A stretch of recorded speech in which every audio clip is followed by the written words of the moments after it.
Hi, how are you doing today? Fancy a walk and a chat? Let's go. I want to take you back today to my uni days. I'd just been out with my friend. We'd had a great time. Got back home to my room and bam, it hit this feeling of loneliness. I couldn't understand it. I've got friends. I've just been out with them. Why, the moment I'm alone, did I feel lonely? I didn't get it. I noticed this strange feeling in my late 20s, but it's taken over 20 years to really understand it. We think alone and being lonely are the same, but they're not. It's the meaning you attach to being alone that determines whether it becomes loneliness. The meaning you attach to it. And Brené Brown puts this well in her book, Braving the Wilderness. Fabulous book. Go check that one out. She says that loneliness is perceived isolation or disconnection, and alone can be embracing. Solitude can be a powerful thing. So what do you think about that?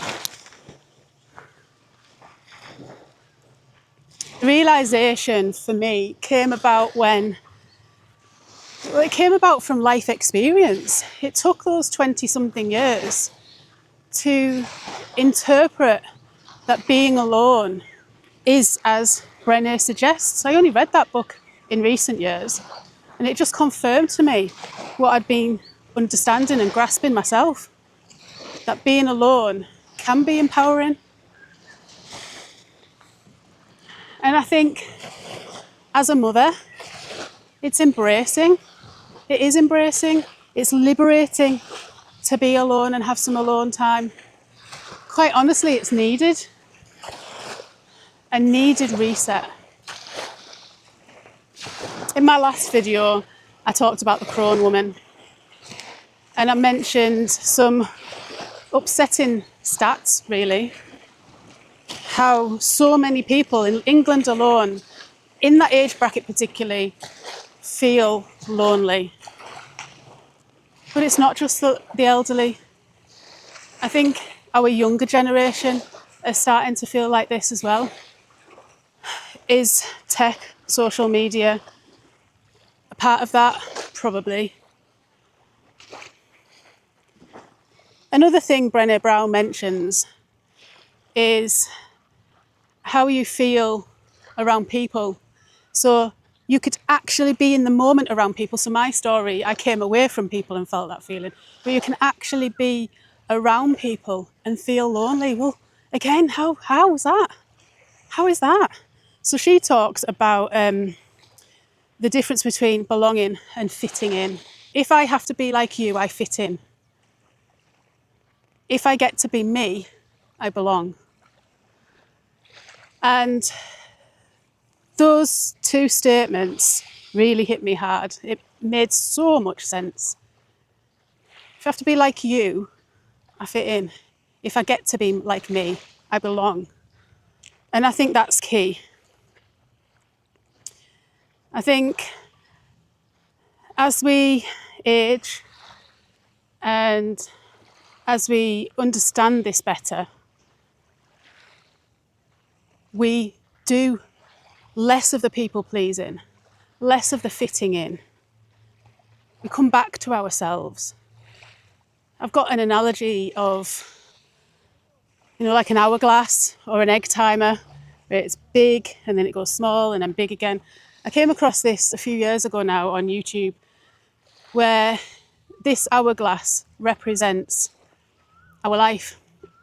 So when we start our life, we start wide at the top. And that resembles coming into this world, being a child. And we come in with no preconceived ideas of how we should be, how we should show up in the world. We are just conscious beings. We're just being. That's big, the bit at the top. And as we get older, we get into teenage years particularly, that hourglass starts to get narrow. And so Here, the young people in the 20s, we're right at the smallest part now because we feel like we have to fit in. This is where we start squeezing ourselves and not really being ourselves. We're not really looking to belong because we don't quite know who we are yet to really sit in our own power and belong somewhere and have the strength to walk away if we feel like we don't belong. We don't have that yet. That's that narrow bit in the hourglass.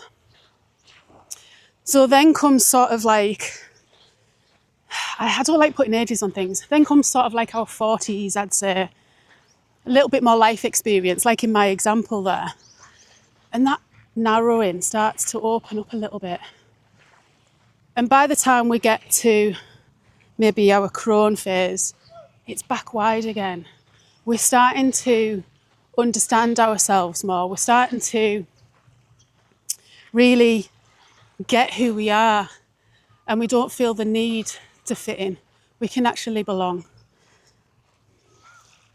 And I think it's a process, you know. I think we kind of have to go through it. It is an age thing. But like I said in my last video, you know, I always had a bit of an old head on young shoulders.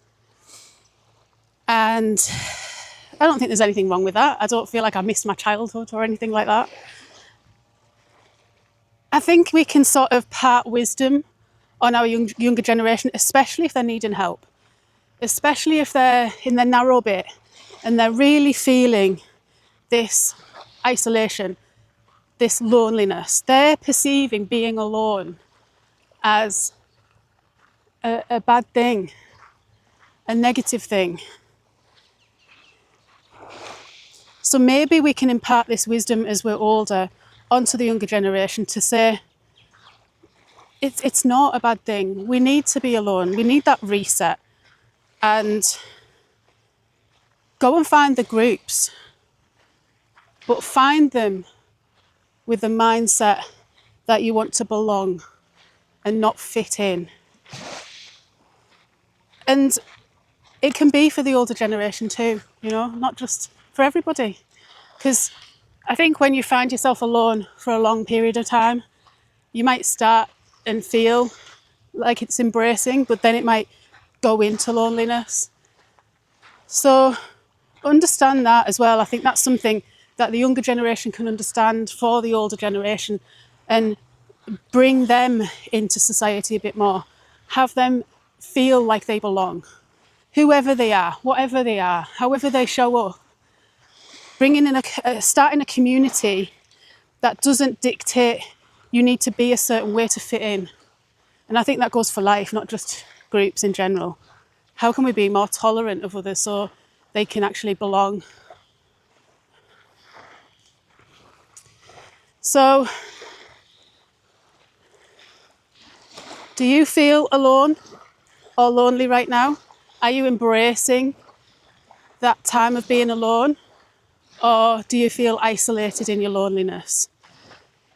If you're feeling empowered in your alone time, please, I ask you, drop it in the comments, because I want to help this community, because I know there are so many people out there of all ages that are feeling this loneliness. And I'm sure we can all help and support. Less lonely. Thanks for watching. Much love. Bye for now.